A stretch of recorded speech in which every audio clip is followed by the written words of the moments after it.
beautiful. COVID-19 has changed our lives. It has changed how we do things. And it has posed extra challenges to refugees and refugee claimants and those of us working with them. So we thought it was a good idea to bring a panel of people working on the front line to find out from them how things are different, how they've navigated the challenges, and to reflect on that. So at this point, I'm going to ask our dear colleagues, panelists today, to open your cameras, to unmute yourselves. On our panel today, we have Patricia Castillo, Resident Support Specialist at Options Community Services, Vanessa Roth, Settlement Supervisor at Journey Home Community, and Matthias Hacker, Expressive Arts Therapist at the Vancouver Association for Survivors of Torture, VAST. They all bring a wealth of overseas experience, strong commitment, and wealth of talent to the work. At Options, Patricia supports refugees and refugee claimants with language and settlement services. Vanessa oversees the settlement team, transitional housing, manages intakes and referrals at Journey Home. And last but not least, at VAST, Matthias provides expressive arts-based individual counseling to refugees and refugee claimants, facilitates fun groups, and supervises VAST Groups program. Thank you all of you for making the time today. We'll start with the panelists, and as we listen to them, we do encourage the attendees to bring their questions, their comments, using the Q&A function. We really want to hear from you, and we'll roll. I will ask you at this point, Patricia, to get us started. Thank you, Mariana. Good afternoon, everyone. I would like to virtually congratulate First to Map for hosting the popular World Refugee Day event and introduce myself. As I said, Mariana, my name is Patricia Castillo, representing Options Community Services. I work as a temporary resident support specialist, position that I took in May 2019. But I have been connected with Options since 2009, wherein I serve clients with different backgrounds as a freelance interpreter, receptionist, and coordinator of the Translation and Interpretation Services Department. Serving clients at Options has not just been work, but a way of life. Assisting people and providing a variety of service is always gratifying. I'm forever grateful to my Creator that enables me every single day to serve people. Seeing newcomers, be it refugee claimants, temporary foreign workers, international students, and naturalized citizens, integrating and settling within the Canadian society is extremely satisfying. Our office is a revolving door to people who receive services around support to access community resources, translation and interpretation services, providing information to meet employment or settlement needs of any type. Indeed, as each day unfolds, I really learn about my ability to serve the community and learn from the people I serve.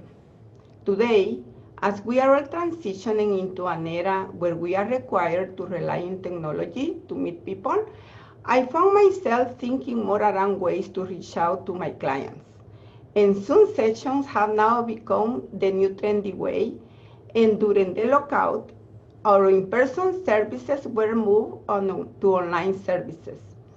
This pandemic has definitely altered the way we function. But again, having access to technology during such a strange time is definitely a blessing. We made sure that our clients feel well supported and connected during this time, as their needs have increased even more during the COVID-19.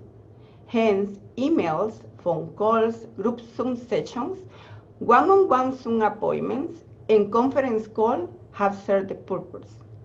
Our clients have been very hands-on to learn about this way of connecting With an orientation session, they seem comfortable using Zoom. Therefore, we aim to work in collaboration with different stakeholders and government partner agencies to provide our clients with the most updated information. This also includes upgrading our knowledge and about the recent changes and updates relating to immigration and settlement. I too have been participating in CCRs and AMSA online training Zoom sessions. Finally, I would like to take the opportunity in this session to express the immense happiness to be safely addressing each one of you from my office. On World Refugee Day, I wish each person the strength to overcome adversity and be hopeful of a future you desire. As a refugee myself, I deeply feel and know what transition looks like.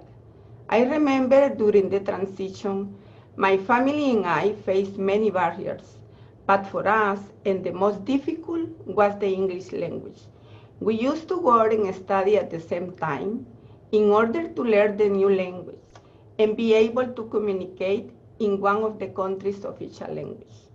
In this way, to obtain a better job and a better quality of life. Our adaptation was not an easy task, but keeping a purpose and working on it, everything is possible. For now, I wish that people around keep up with their faith, while they'll build their future in the new home in Canada. We at Options, as a community agency, are here to support them always. Thank you very much for your time.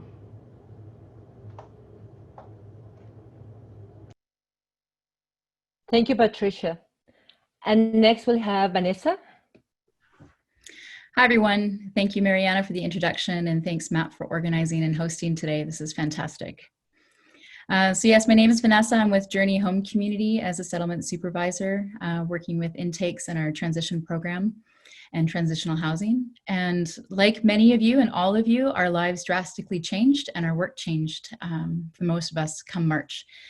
But we knew that with the refugees and individuals that we were working with, even though we couldn't necessarily be with them, we still needed to stay connected to them. So we need to change and adapt.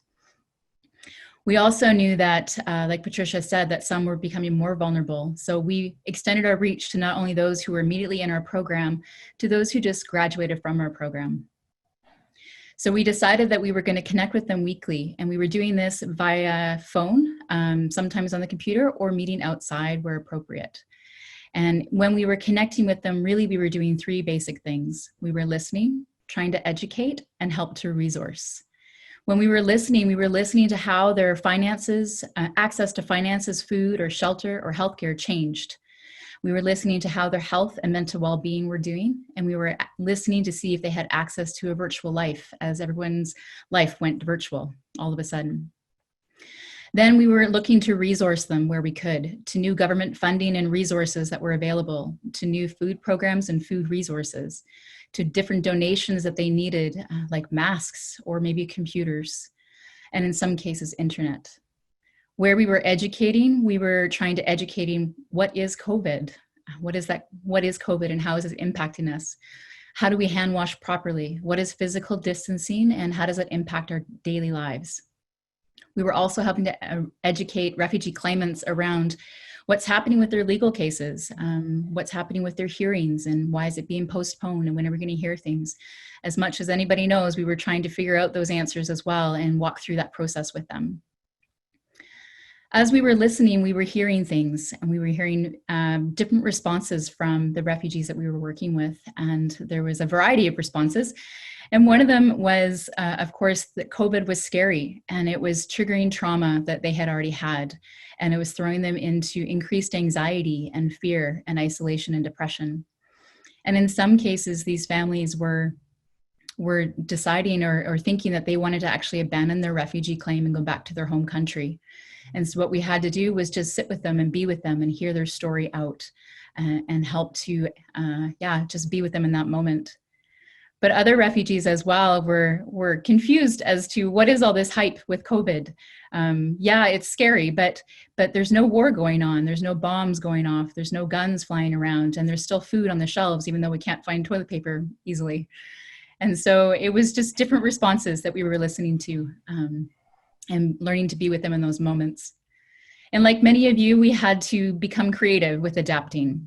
And so some of the ways that we had to become creative was we were hearing that single parents were struggling getting groceries because sometimes their children weren't able to go to the grocery store or it was frowned upon. And so we were having to look at volunteers to help them grocery shop, or this was also for people who were immune compromised. We were helping to access volunteers to help others tutor. This is a computer, and this is how you use it, and this is what a mouse is. And so this is just a foreign concept to some.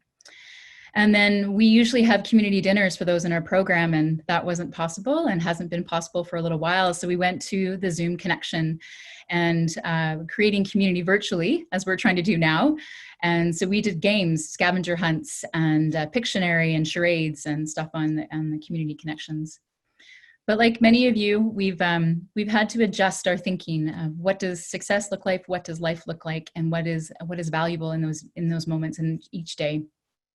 And so for us, we value and we've seen the value in connecting with the refugees and the individuals we get to see, and just let them know that they're not alone in this. Thank you.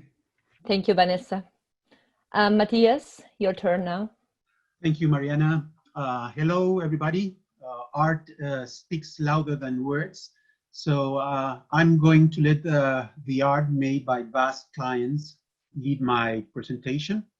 As many of you know, VAST supports the mental health of refugees who arrive in BC with psychological trauma. We offer individual counseling for all ages, trauma-informed groups for adults, children, and families. We have the Move and Relax group. We are resuming outdoor activities. We do training and education. And we have 2 new programs developed during the pandemic: the cross-cultural outreach at Vancouver Downtown Eastside and the UN-funded Survivors Advocate Training Program. So how are we navigating the COVID-19 pandemic? Well, with lots of sigh-outs to ground ourselves and our clients, doing online what we know helps in the treatment of trauma. We keep it body-oriented, the body as a healer, and creative, art as medicine. We believe that healing happens in community, and COVID-19 messes up with our sense of community. So we are distanced, yes, but connected among ourselves, the team, and with the clients, establishing safety, being kind, doing work that honors each individual's capacity to heal and each individual cultural and personal notion of what healing is, what we call at VAST healing as an act of resistance. What did we learn from all this process? We are still learning, of course. Well, that body-based e-counseling brings new opportunities. We need to be creative. We lose the proximity, but we gain easier access. We can reach more people. No need for refugee claimants to travel 3 zones to come to therapy. We learn online expressive arts is possible, especially for me as an expressive art therapist. We know in expressive arts we use drawing, painting, clay, collage, creative writing, drama, music to engage our clients' imagination. We need to become creative in the pandemic world. We tried new media. We make art with toilet paper, with a pair of socks. We create sounds and rhythms with pots and pans. How did clients react to this e-counseling platform? Well, some people loved it. Many clients open up more easily, others struggle. Same with counselors. Some resisted, others embraced it. But one thing we notice is that COVID-19 has made a structural inequality more apparent. For many clients, access to the internet, devices, safe spaces were very, very limited. Many refugees and refugee claimants are at work to keep us safe, unable to access our support. We know e-counseling, e-services are part of the present and the future, and we embrace that at VAST. Apart, but connected. Thank you so much for listening. Thank you. Thank you to all three of you. And truly agree, arts oftentimes speak much louder than words. It's good to witness the art of refugees and to get an opportunity to hear from all three of you and the struggles that you have embraced and the successes, right? So we'll now start the Q&A section. If you can all three open your cameras, that'll be great.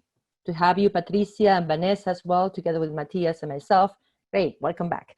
So let's see, we have a couple of comments, questions. There are a couple of things that we heard you mention. Vanessa, you put it in terms of sitting with folks, being with folks. Huh? Yep. Matthias, you mentioned community. Yeah.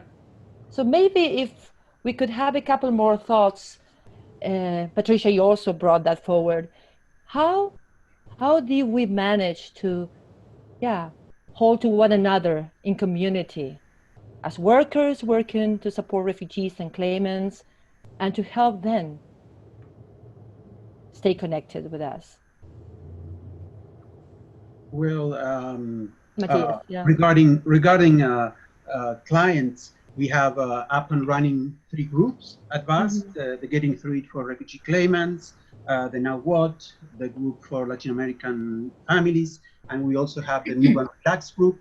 So we all stay connected and help clients to learn how to self-regulate and to ground. And for the clinical team, we have added more time for the clinical supervision that we do it weekly. Not only to discuss cases, but also to get together as a team in solidarity, and that gives us a lot of strength. It's like medicine for us. Yeah, we need it, right? Yes. Yeah, absolutely, to resource ourselves. Yes. How about you, Vanessa and Patricia, in our own communities of Journey Home and options among yourselves and in the work with clients? How have you navigated COVID-19 to stay put and present? Sure. So for us working with the refugee families and the clients that we have some key volunteers as well as settlement workers that we regularly would connect with families weekly and see how they're doing. And if we've noticed or if they've articulated that they're struggling in any particular way, then we will right away connect them often to VAST, but also to some other volunteers who are willing to just call and be, or maybe go outside for a walk with them and just willing to spend some time and listen and ask the questions and be willing to hear the hard stories if they want to share. And so being intentional about that and following up whenever you know that someone is struggling or is experiencing an extreme sense of vulnerability or isolation has been a couple of things. And our Zoom community connection nights have been for those in our transitional housing. So we do it weekly. We have an opportunity for people to bring things up if they want to, but it's often they've never met each other, even though they live in close proximity because of this physical distancing. And so they get to meet and get to hear different stories as well and get to have some fun together. So those have been a couple of ways that we've been able to do it. Thank you, Vanessa. Patricia, you seem to want to... Yes. Yeah, go ahead.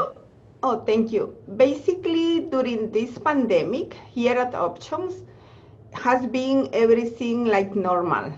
People has called us or send us emails requesting services. So we have seen that new people really need help, and the pandemic for the staff here, so we protect us ourselves for sure, but we don't think too much about the pandemic. Maybe that's the way that we serve clients without any fear. So yeah, I think that we at Options are really, really open our hearts for the clients. We work like that. Thank you, Patricia. And we see many comments coming on the chat box that speak to what is resort has been to stick together, to collaborate, right? For us to stand stronger in our work with refugees and refugee claimants. That solidarity that comes with staying connected. And MAP plays a big role in this, right? We had our usual monthly meetings. We made it happen in the virtual world. And when moving into the virtual world, probably we had some ideas, some biases, many struggles, and then we had surprises and things look different, right? You were saying, Matthias, e-counseling is possible. It's not the same, of course, it's just different. And there are new opportunities. And you folks at Options and Journey Home reach out to people. People don't have to travel. So moving forward, what is the takeaway? Maybe capturing some experience, something that you would like to underline that we can hold on to as we move forward in the work. Well, I think that e-counseling, e-services are really powerful, and we need to embrace them. And I have this, I can comment, there was a participant when we did the Getting Through It last Wednesday, and he was working and he could access completely, he was a participant, but he was working in construction in the finishing area, and he was listening to us, and he mentioned that he didn't feel isolated. He felt he was part of a family, he was connected. So I think that's very powerful for us. Absolutely. And for him. Vanessa, Patricia. Yeah, I think there's many good takeaways, but also things that we want to just keep going with. We want to keep staying connected with families.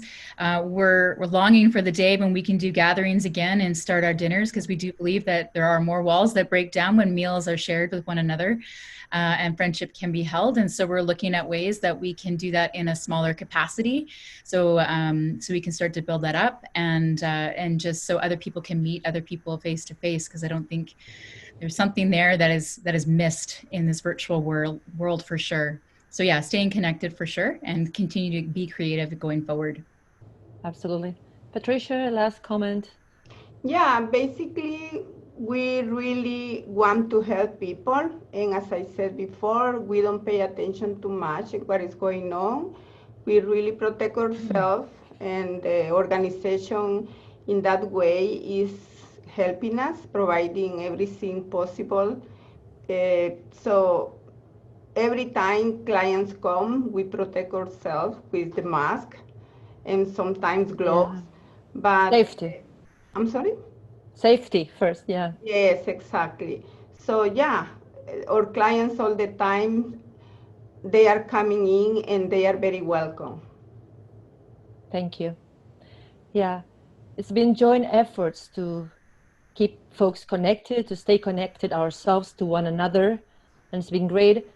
And I bet that all of us at MAP, and hopefully the audience also agrees, that it's such an honor to have been able and to still be able to support refugees and refugee claimants through this pandemic, when many of them are the ones working on the front lines as health workers, on the food chain, to keep us safe and fed. So it's been an honor to reach out to them and to stay together and connected, though distant. So many more comments coming up, but thank you again, all three of you, and all the MAP membership and beyond. Everyone has been working a lot, facing these challenges. Let us keep going with the good work together, and let us roll, let us move, dance, sing, but stay with us.